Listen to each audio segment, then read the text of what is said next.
Klaro ikaw gid din. ko. Klaro? Okay, paminaw lang mo. Adlaw nga ipagpahulay. Adlaw nga ipagpahulay ang ikapitong adlaw sa semana Sabado. Isip nga balaang adlaw sa mga Hudiyo o gidili ang pagtrabaho niining adlaw. Ang adlaw nga ipagpahulay mao nga ikapitong adlaw unsa man? Sabado. Sabado. Nadi ha, tanawa ha. Usbon ako pagbasa. Kay basta mingon mo nga ngang lipat-lipat lang na raw. Ang adlaw nga ipagpahulay, ang ikapitong adlaw sa semana Sabado. Isip kini nga balaang adlaw sa mga Hudiyo o gidili ang pagtrabaho niining adlaw. Okay. Sumala sa naandan sa nabatasan ni Jesus Christ diri pa sa kalibutan sa Lucas 4:14 ngadto sa 16 gikan siya sa Nazaret anya moadto siya sa Galilea og sa maong adlaw nga igpapahulay misulod siya sa sinagoga unsa kuno gikan siya sa Nazaret og nibalik siya sa Bethlehem sa matag adlaw nga igpapahulay daw nga Sabado misulod siya sa sinagoga og nagbasa sa balaod sa ni Moises o sa panulat sa basahon sa mga propeta. So ingon po si Pablo gikan siya sa Galilea, sa Pisidia, sa Antioquia, sa Kayutaan, pag-abot sa adlaw nga igpapahulay nga maong Sabado ni sulod gyapon sa sinagoga sa adlaw nga Sabado. Asa mabasa? Sa buhat 13:14 ngadto sa 16. Sumaog gyapon sa matag adlaw nga igpapahulay nga Sabado mosulod siya sa sinagoga sa adlaw Sabado. Nganong Sabado man ang simba diri sa lupa. Kay nangano didto daw sa bag-ong langit ug sa bag-ong yuta na atong pagadad-an nangingon ang Dios Sabado gyapon ang simba. So bala sa ibasa na to ganina sa Isaiah sa 66 22:23. Og adto ta sa Ezekiel 20:12. Okay. Ezekiel 20:12. Nag-ingon diri sa Ezekiel 20:12 nga okay, nag-ingon sa diri oh. Dugang paniini gihatag ko usab kanila ang akong adlaw nga igpapahulay ingon nga usa ka ilahanan tali kanako ug kanila aron masayran nila nga ako ang Ginoo maoy nagbalaan kanila. Okay. Ang Ezekiel 20:12 ningon ang Dios, labot pa niini akong gihatag kanila ang adlaw nga igpapahulay or Sabado. Ilhanan og timaan nga kita daw ang iyang katawhan nga nagsimba sa adlaw nga Sabado og siya ang atong Dios or atong Ginoo nga nagbalaan kanato. Klaro kayo ha? Posbon ako basa.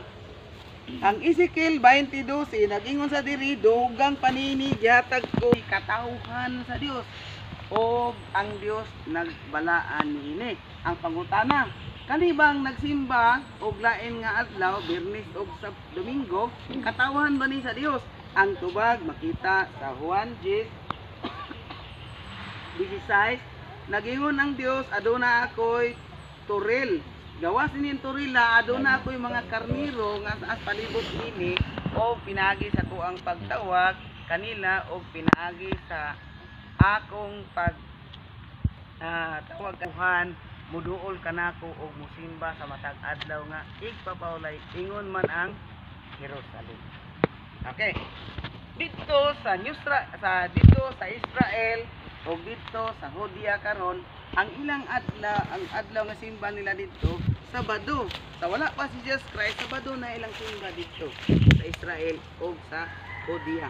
Kay mao ni ang mga katawhan sa Dios nga nasimba sa adlaw nga Sabado. Okay.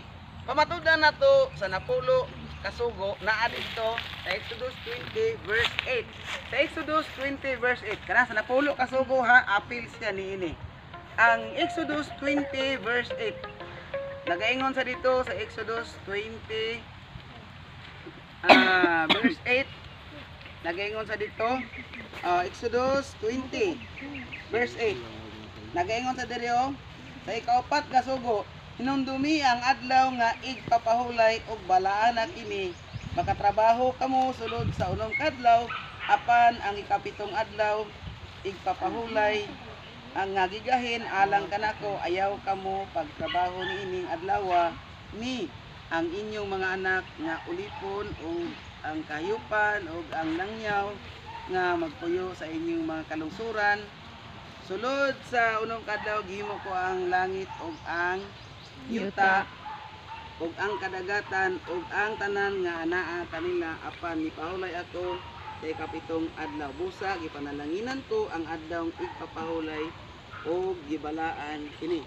Tanawa, sa napulo ka sugo apil ang adlaw nga pagpahulay nga Sabado didto sa napulo ka sugo sa Exodus 20 verse 8 nga dili daw magtrabaho nini basi pag imong hayupan, imuhang mga bisita, imuhang mga anak nga kamagwangan, kay sa unom daw ka adlaw gibuhat sa Dios ang langit o ang Yuta. yuta or ang lupa. So sa sinugdanan, in the beginning God created heaven and earth. Sa Genesis chapter 2 verse 1 up to 3, mao kini siya ang giingon sa Dios na nahuman pagbuhat ang langit ug ang yuta ug ang tanang butang nga anaa niini. Sa ikapitong adlaw nahuman sa Dios ang tanan niyang gibuhat ug mipahulay siya, gipanalanginan sa Dios ang ikapitong adlaw o gibalaan niya kini, kay maong adlaw natapos niya ang pagpamuhat o mipahulay siya, ingon ini ang pagbuhat sa kalibutan o ang tanang sa langit. Okay, ang adlaw daw nga Sabado giyon sa Dios mo ikapitong adlaw iyang gibalaan, bibendisyonan o gipahulayan. Sa English, He blessed, He rest, He sanctified. Okay. Mauna nga magsimba sa adlaw nga Sabado, tulo ka benepisyo ang madawat sa katawhan sa Dios. Makapahulay siya, pagamatarungon sa Dios or pagabalaanon sa Dios o panalanginan sa Dios o bendisyonan sa Dios. So inani daw ang pagbuhat sa langit o sa lupa o sa tibuok kalibutan. So pangutana, nay pangutana. Kay proceed na pud ta sa another topic na pud sa pagkaon.